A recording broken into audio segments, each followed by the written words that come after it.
Hello and welcome friends to this third and concluding lecture on Jawaharlal Nehru. In previous two lectures we have discussed his thought on discovery of India and how through discovery of India he was also trying to understand or make sense of India, its philosophy and its past. We have also discussed his views on socialism, democracy and secularism. And today in this lecture we will be focusing on his views on internationalism or universalism and how despite being himself a staunch nationalist, there is always an urge to transcend the limits of nation and to think about world as a whole or humanity as a whole. And this he shares with many other thinkers, most significantly Rabindranath Tagore, Aurobindo Ghosh and also Gandhi. So, as we have discussing this point again and again, when modern Indian political thinkers was also were engaged in the nationalist politics or the condition of India, at the same time they were simultaneously engaged and articulating about the issues and concerns or challenges of the world as a whole. So, Gandhian critique of modern civilization or Tagore's religion of a man, or here in Nehru also his views on Panchsheel, non-alignment movement and universal peace and harmony that he was trying to achieve, is something which shows us a kind of approach in Indian political thought towards understanding international politics or views on cosmopolitanism and internationalism. So, it is no longer as it is argued by Eurocentric philosophers and scholars that philosophy or universal ideals are there only in Western thought, and in India or in Asia or in Africa there is a culture or tradition and not really thought and philosophy. So, these thinkers were actually embedded in the nationalist politics, at the same time reflecting upon or arguing about the challenges of the modern world, and they try to resolve it and provide solution to such challenges. And Nehru was one such great statesman who also deeply engaged in the foreign affairs or the challenges of the modern world.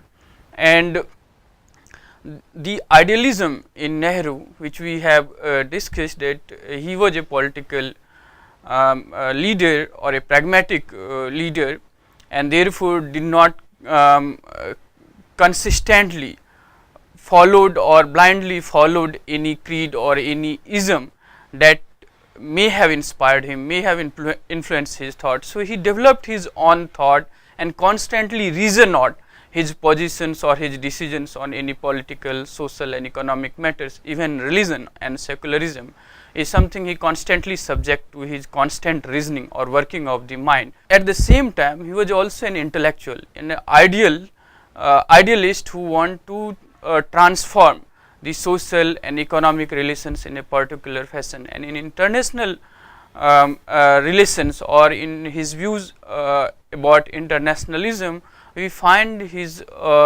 idealism more expressed and holistically argued in his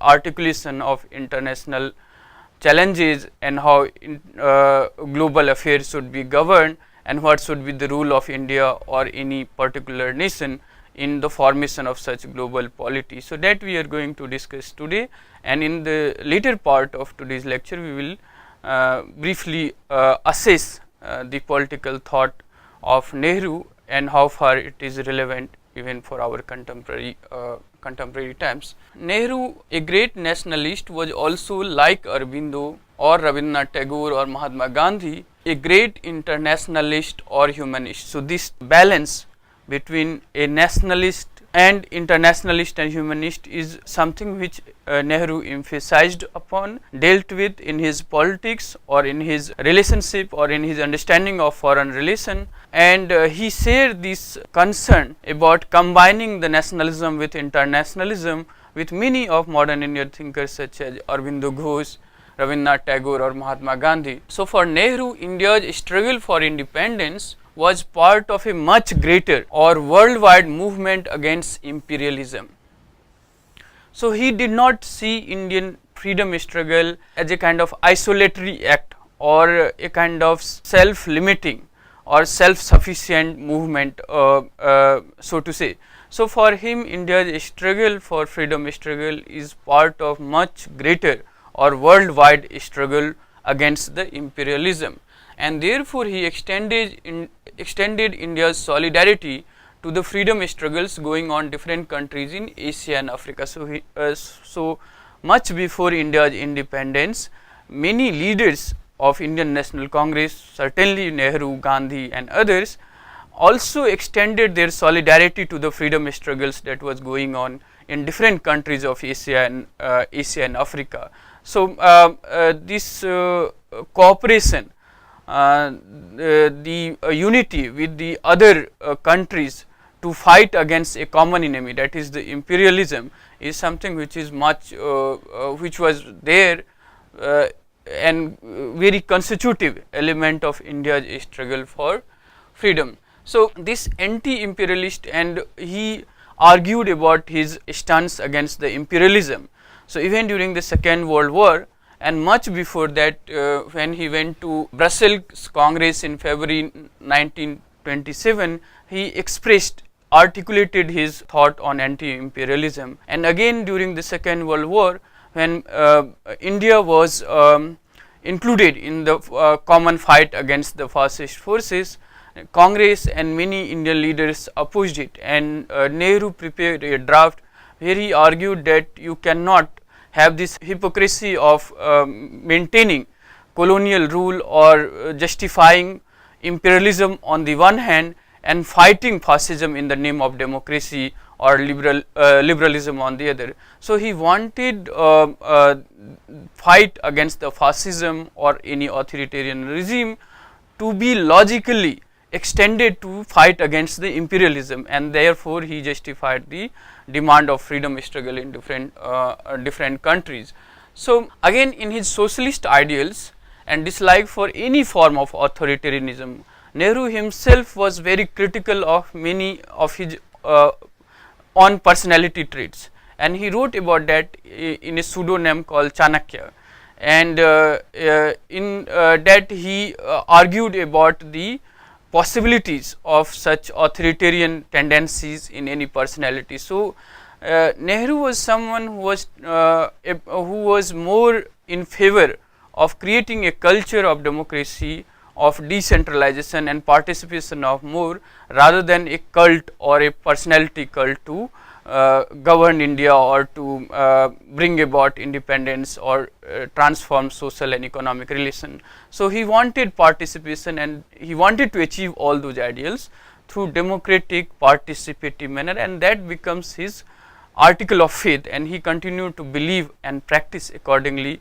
when he was the Prime Minister of India. So, in his socialist ideals and dislike for authoritarianism also had a tilt towards internationalism. So, he writes, I work for Indian independence because the nationalist in me cannot tolerate alien domination.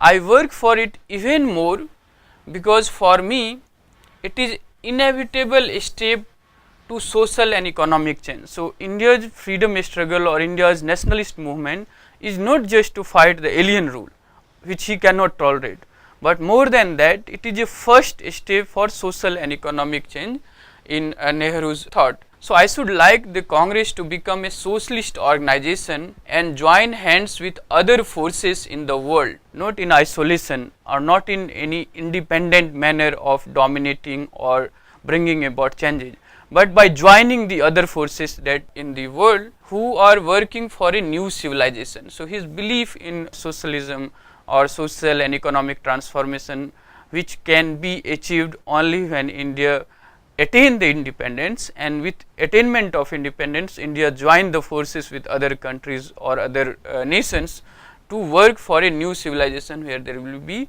a socialist pattern of socio-economic life. So, and thus he recognized the urge in men for mutual cooperation, which is the common traits of modern nation, modern community, if such mutual cooperation is for the benefit of both or for the benefit of the community. So, Nehru recognized this urge in men for mutual cooperation for the progress of their self or their community. So, he regarded cooperation as the root of civilizational progress, and he stated in this context that India must be prepared to discard narrow nationalism. Narrow nationalism is a kind of self-limiting or restraining nationalism of a kind of isolatory nature where autarky or such kind of ideas are there.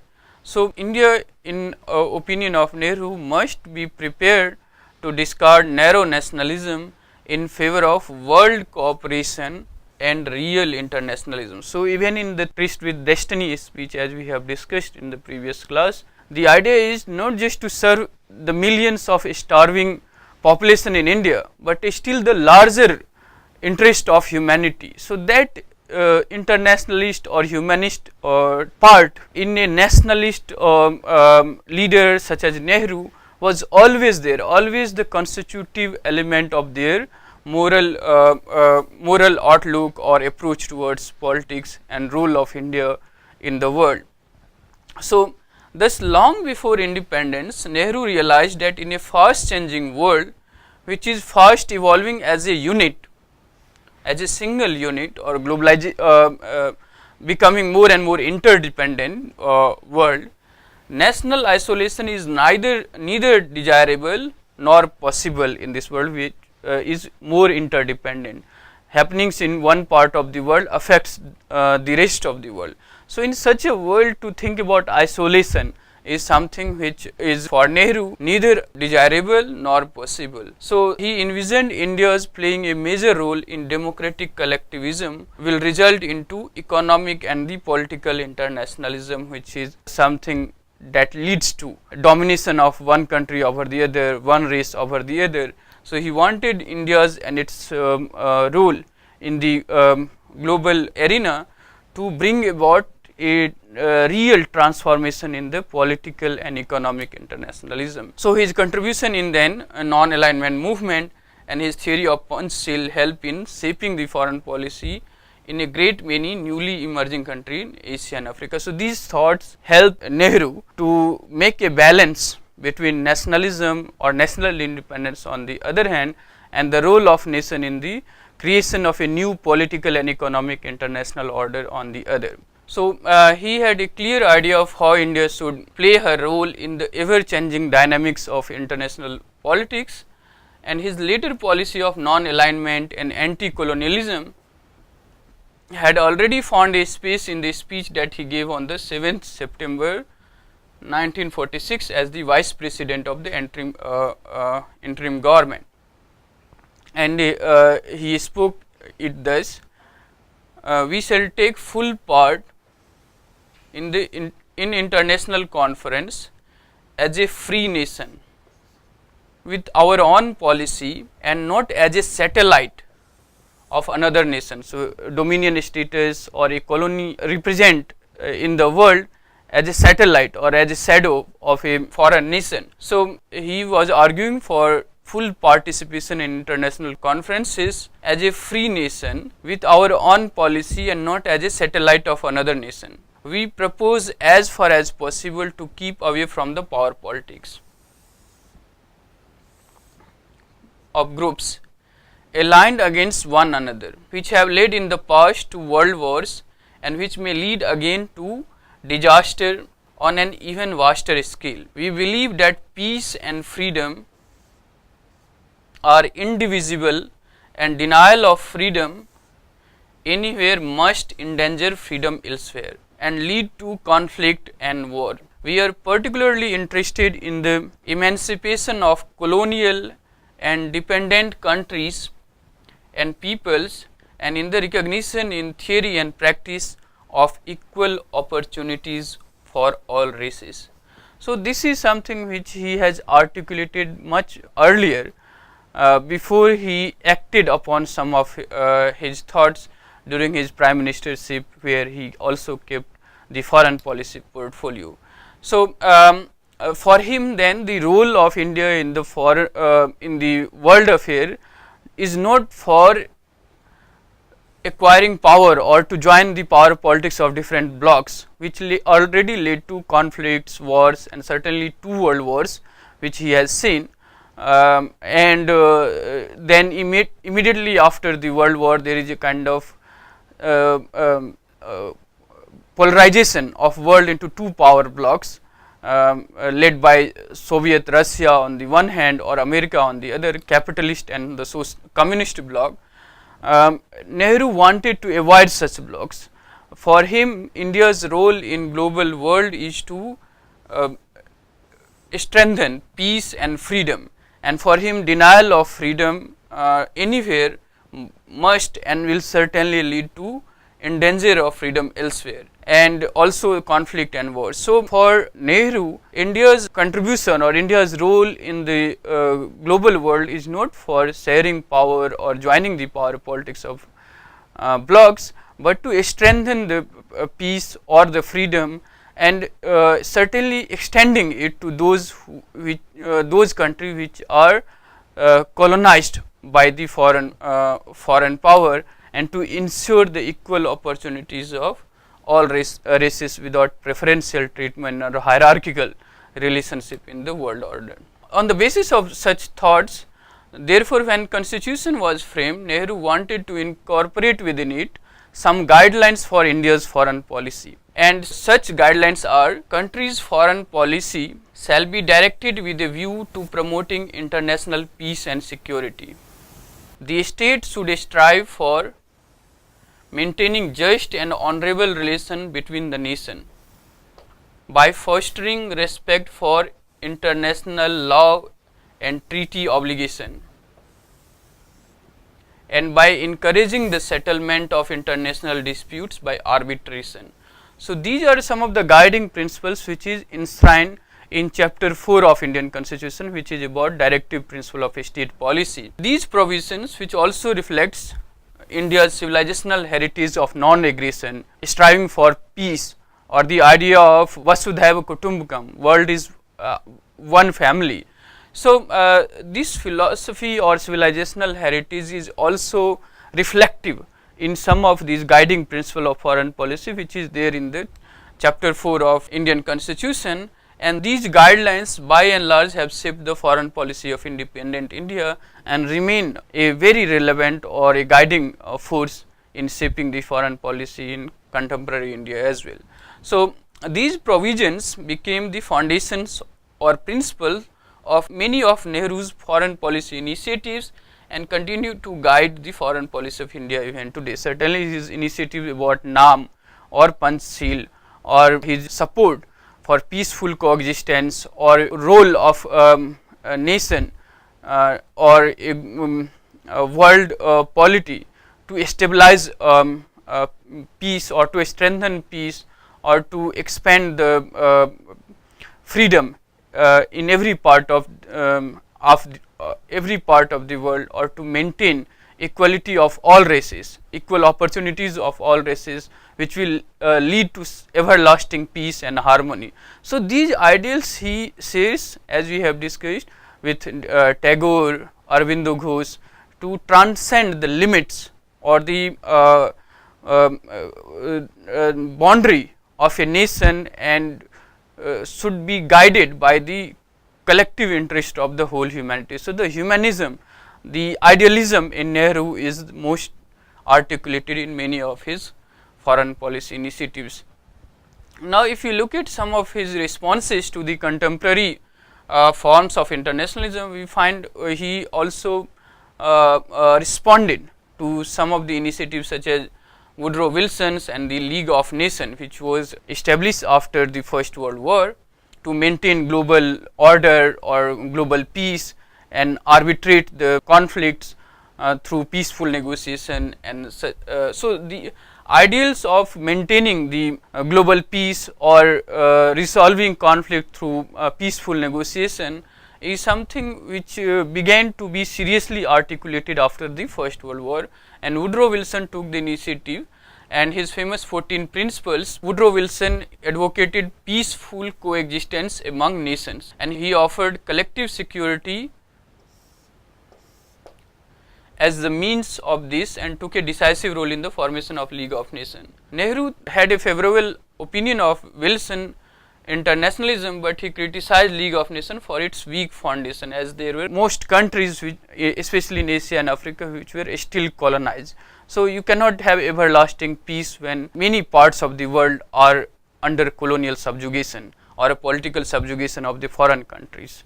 So therefore he criticized this League of Nations, which is founded on a very weak foundation. So again, American scholar Clarence K. Strait proposed the idea of union of democracy. He stated the 15 North Atlantic nations, including US, Britain and France, should form this union, which will deal with the matters of their common interest, such as citizenship or defense.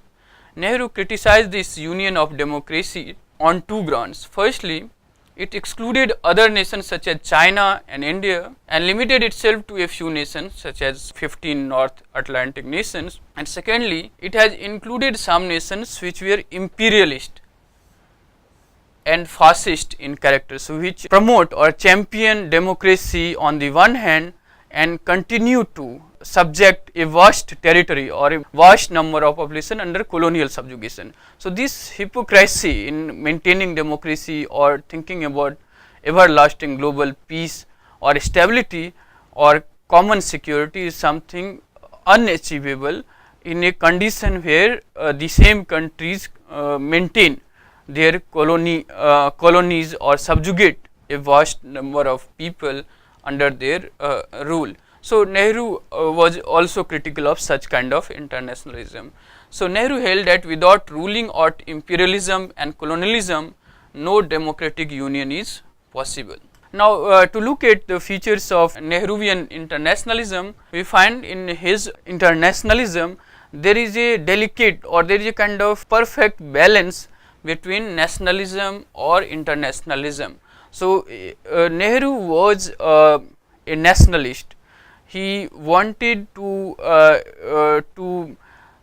strengthen India and its democratic culture, not just to fight the British, but also to transform the social economic relations within India that is hierarchical or segregated on different lines. But in Nehru there is an urge for India's role in the global arena, or to resolve the global challenges, and he was deeply saddened by the lessons not learned by many Western countries even after 2 world wars. So that leads to again some kind of power politics or kind of superpower determining or threatening the international peace and harmony immediately after Second World War in the terms of Cold War between US and USSR. So he believed that nationalism and internationalism can coexist and emphasized on maintaining a balance between the two. So he values nationalism as it is the vital force of human society. It also has a central role in the freedom movements of colonized population. So many people have criticized nationalism also because of its selfish nature, as we have seen in Rabindranath Tagore, or many Western thinkers also consider nationalism responsible for competition or competitions among the imperialist forces, which resulted in First World War or Second World War. So when nationalist movement was emerging in different Asian and African countries or among the colonized subjects, they were very suspicious of such nationalist movement, but they did not realize the liberatory potential of these nationalist movement against the imperial rule or against the colonial rule. So Nehru realized the vital force or vital nature of nationalism for the colonized population, but he also acknowledged that it will be internationalism and not merely nationalism that will be the unifying force in the world in the future. So even when he recognized the inevitable or the vitalness of nationalism, especially in a colonized context or in a colonized country, he also acknowledged the inevitable use or force of internationalism, which will lead to unifying the world, or which may work as a unifying force in the future. So he also then criticized against the kind of isolation or a kind of narrowly defined nationalism of any kind.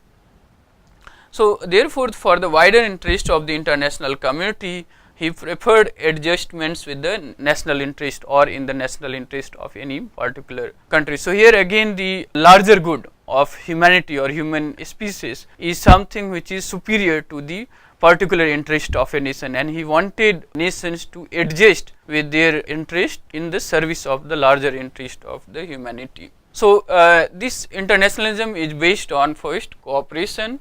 So Nehru argued that no nation can sustain and develop in isolation and can afford to be indifferent to others. So in this interdependent world which is emerging, no nation can maintain its sovereignty or develop itself by keeping itself aloof and isolated from the other communities, or just being indifferent to the other communities. So one is affected by the happenings in the other countries, and therefore communication and interlinkages are inevitable. So the honorable relation with other nation is something which is inevitable for the existence or also for the development and progress of any particular countries. So the role of cooperation is something which he emphasized.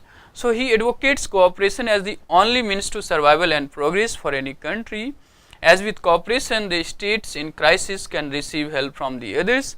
Absence of it will lead to mutual conflict and disruption of peace. But this cooperation should be based on equality. This is also something which he emphasized, and also the mutual welfare. So developed nations should pull up the underdeveloped ones to their equal levels of advancement. So the world of his era was divided into different blocks, and the newly emerging Asian and African countries were regarded or categorized as a third world countries.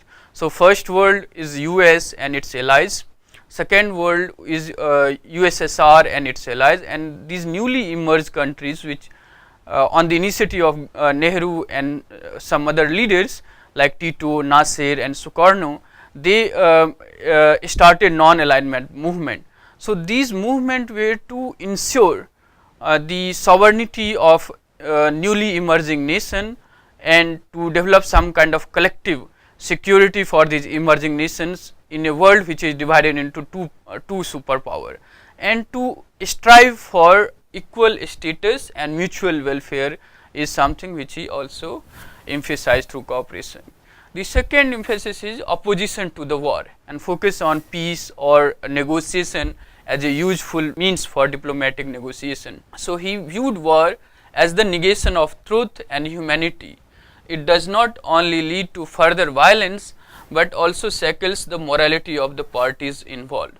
So he advocated the elimination of war as an instrument of foreign policy, because war cannot lead to peace and prosperity, but can only create the environment of mutual hatred and fear, which is dangerous for any country or certainly for global peace and harmony. So by the elimination of war cannot be possible only with the elimination of its symptoms. It demands the elimination of the roots of war, and for him the root causes of war and conflict is the political subjugation of one nation over the other, racial discrimination or absence of equality, and economic relations and misery.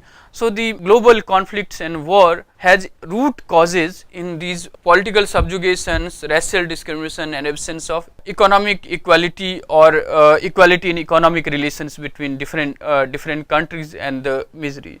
So he along with many emerging Asian and African countries were also demanding a kind of new economic relations which will uplift these economically underdeveloped or undeveloped nation at par with the developed nation of the West. So there is also demand for the new economic relations and through that one can eliminate the causes of the war and not merely the symptoms. The other part of his internationalism is support for disarmament. So Nehru was against all weapons of destruction, or certainly nuclear bombs, and he denounced the claim that these can be used as deterrents. So many people justify the use of nuclear bomb as a deterrent which can protect a nation from the aggression from the other nation.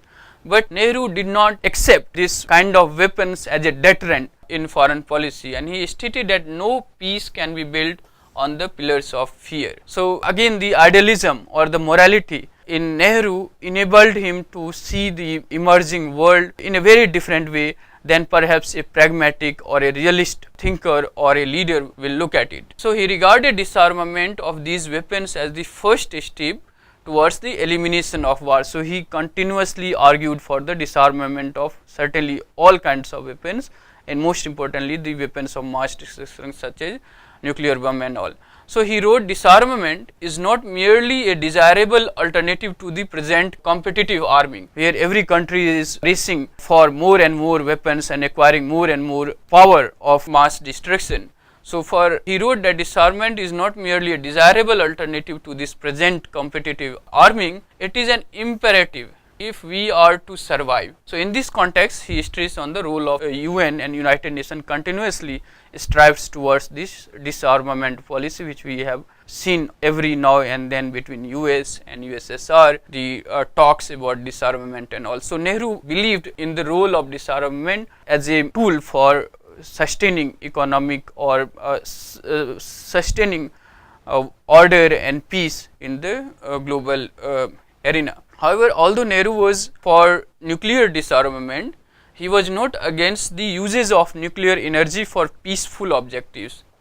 So the energy needs of the third world countries, especially Asian and African underdeveloping countries, he recognized the role of nuclear energy for these peaceful objectives. So he stated that the atomic energy for the underdeveloped nations are far more essential than that of developed nation, because developed nations may have enough resources for alternative energy, but the underdeveloped nation do not have such resources or the capabilities. So he emphasized upon the need of nuclear energy for the underdeveloped countries. So any restrictions in their uses of atomic energy therefore can put them in disadvantageous positions, and therefore he argued against prohibition of atomic energy and its use by the underdeveloped countries.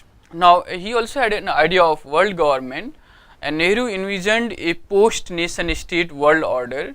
It be realized in the system of a world union based on democracy and freedom. In this world union, nations will enjoy autonomy in their internal matters and have equal representation at the global level.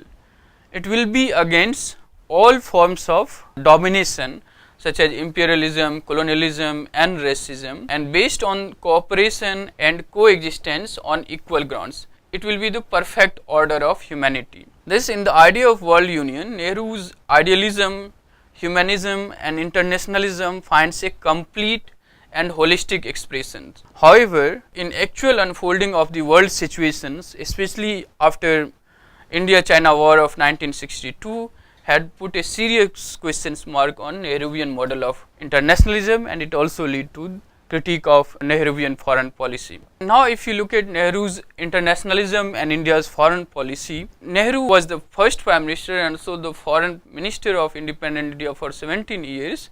He had a defining influence in shaping the foreign policy of independent India. So he has a particular view on nation or internationalism, and that shapes the characteristic or nature of foreign policy in independent India, and this is reflected in the foreign policy that we have in at least 2-3 decades after the independence. But the foreign policy of a country is not formulated or shaped in a single day or by one individual, and it has a deeper roots in the spiritual and the cultural inheritance of India, and therefore it also represents her history and civilization.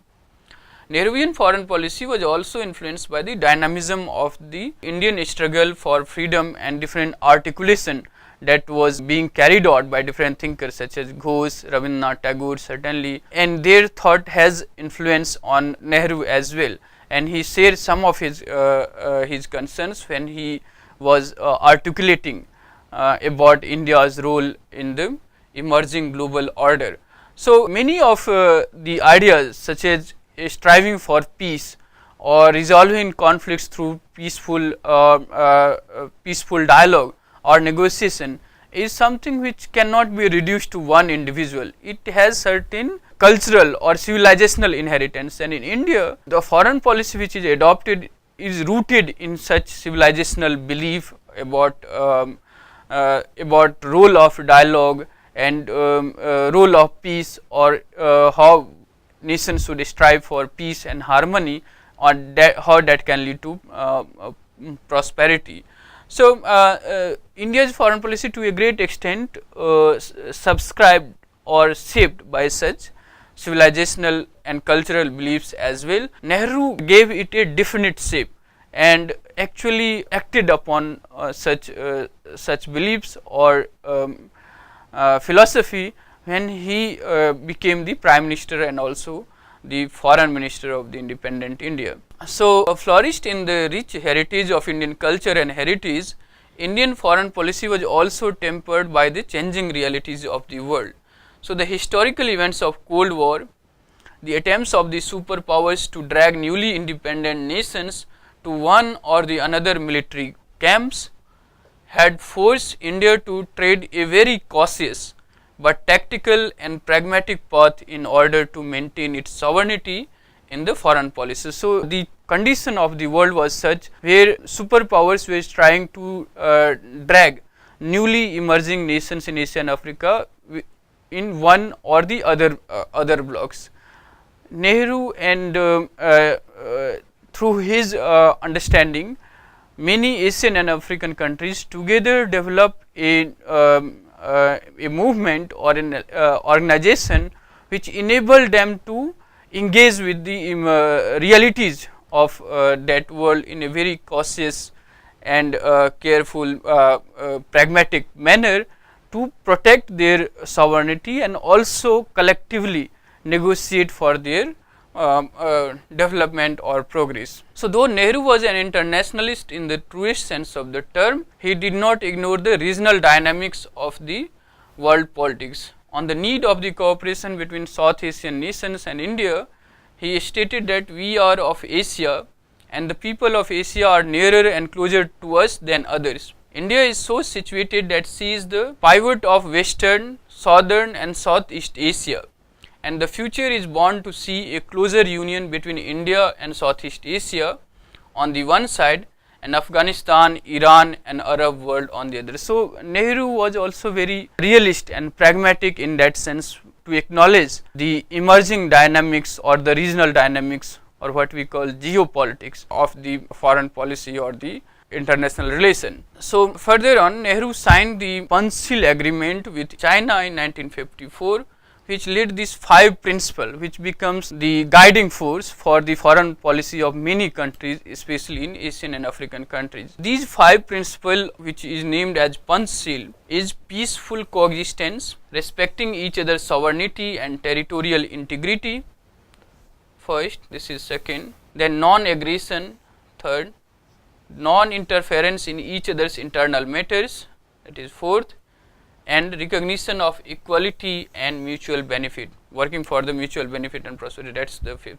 So these are the 5 principles or Panchsheel, 5 principles on the basis of which many foreign policy objectives or methods were formulated. And although second by the Chinese aggression of 1962, this Panchsheel continued till today as the guiding principle of Indian foreign policy, and it had influenced the foreign policy of many Asian and African countries as well. So in the context of Cold War, the other initiatives Nehru had was that he became one of the major proponents of non-alignment movement along with Tito, Nasser and Sukarno and others, which stressed on not aligning with any of the superpower. So that's the idea of non-alignment movement. It did not mean neutrality, or neither it was a maintenance of equidistance from the 2 power blocks. It has some idealistic basis or moral basis to maintain a distance from the power politics that was unfolding in the contemporary world, and yet engaging with that world in a principled manner on the basis of certain principles, and not merely guided by the power politics or maximization of self interest of a particular nation or a group.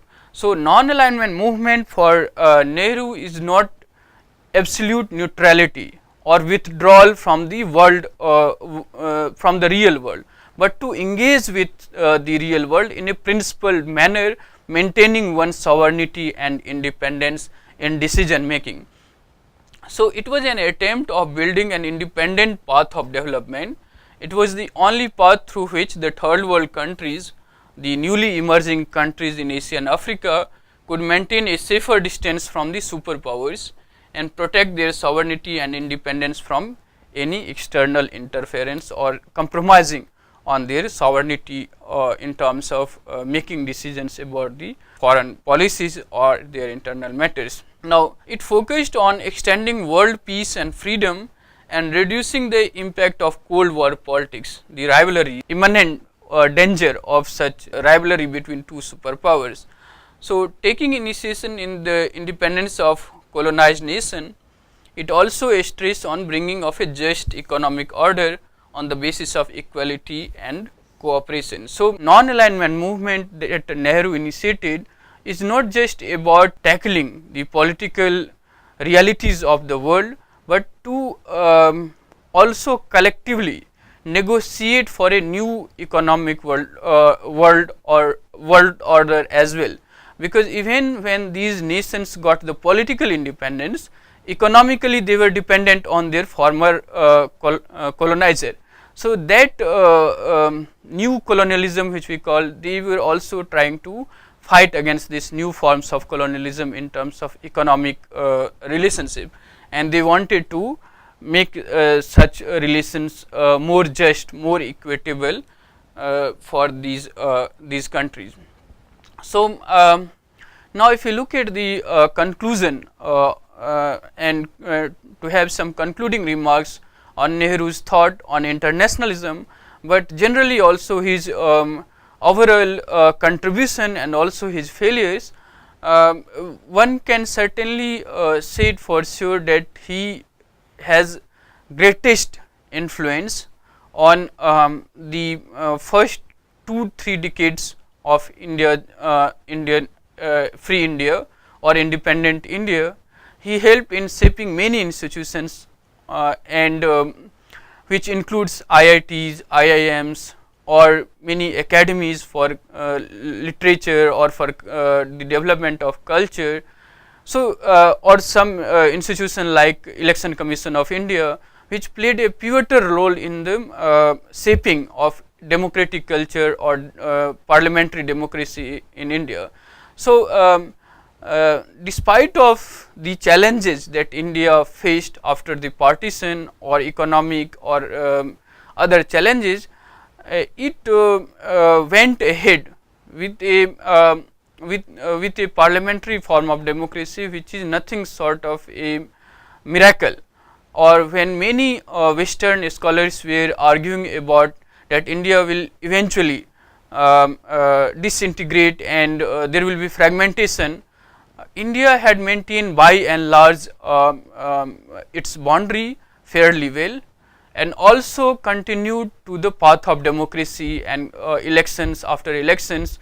Our faith in the democracy has further strengthened. So, one form of government, one form of parties replaced by other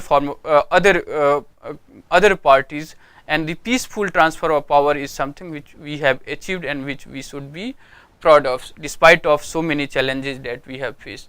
So, in the words of S. Gopal, Nehru consolidated a nation. So, first the consolidation of this fragmentary or segregated nation or heterogeneous nation into a one single unit. So, Nehru consolidated a nation, trained it for democracy, and constructed a model of economic development and set the country on the path of growth. So, that is the contribution Nehru made in the journey of post-independent India. And as a political leader and intellectual, he had a much broader understanding of national as well as the international happenings. So, this reflects in his periodic letters to the chief ministers, and could influence the progressive force in India and abroad. However, there are certain valid criticism against Nehru, such as his overemphasis on ethics and morality and ignoring the pragmatic concern of national self-interest. So, foreign policy is about, realistically speaking, pursuit and maximization of national interests. But if one is guided by morality and ethics alone, then there are compromise with the national interest or the possibility of harming the national interest. So, his other initiatives such as non-alignment movement and Panchsheel did not really lead to desired objective or ideals. Certainly, the Indian-China war and also the intra-groupings within the Asian and African countries or so-called non-alignment countries are also reflective of such tensions within the group who otherwise share a same history or share the same concerns and fight for the new economic order. So, the reality or realism of the world, something which shows the in a practical sense the limitation of Nehruvian ideals as well. On domestic front too, we can also find that he could have handled some of the issues perhaps more cautiously or in a better way, such as Kashmir issue or language agitations, Communist Party in Kerala, or the bureaucracy that he built, which turned out to be a self-perpetuating license quotas, and it actually becomes the obstruction in India's growth trajectory or India's progress. So, Nehru fairly shares some of the criticism as well. However, he had a vision of modern India which is situated in the context of world community, and he admired the greatness of entity called India, but was aware of the danger of cultural and national development in isolation. Therefore, he emphasized on revising the old and initiating new ties with the rest of the world as a matter of utmost importance, and in which he has succeeded and established India's role or India's contribution in maintaining global order or peace and harmony. So, certainly in Korea war he sent Indian peacekeeping force, or in many international initiatives he established the role of India as a major power.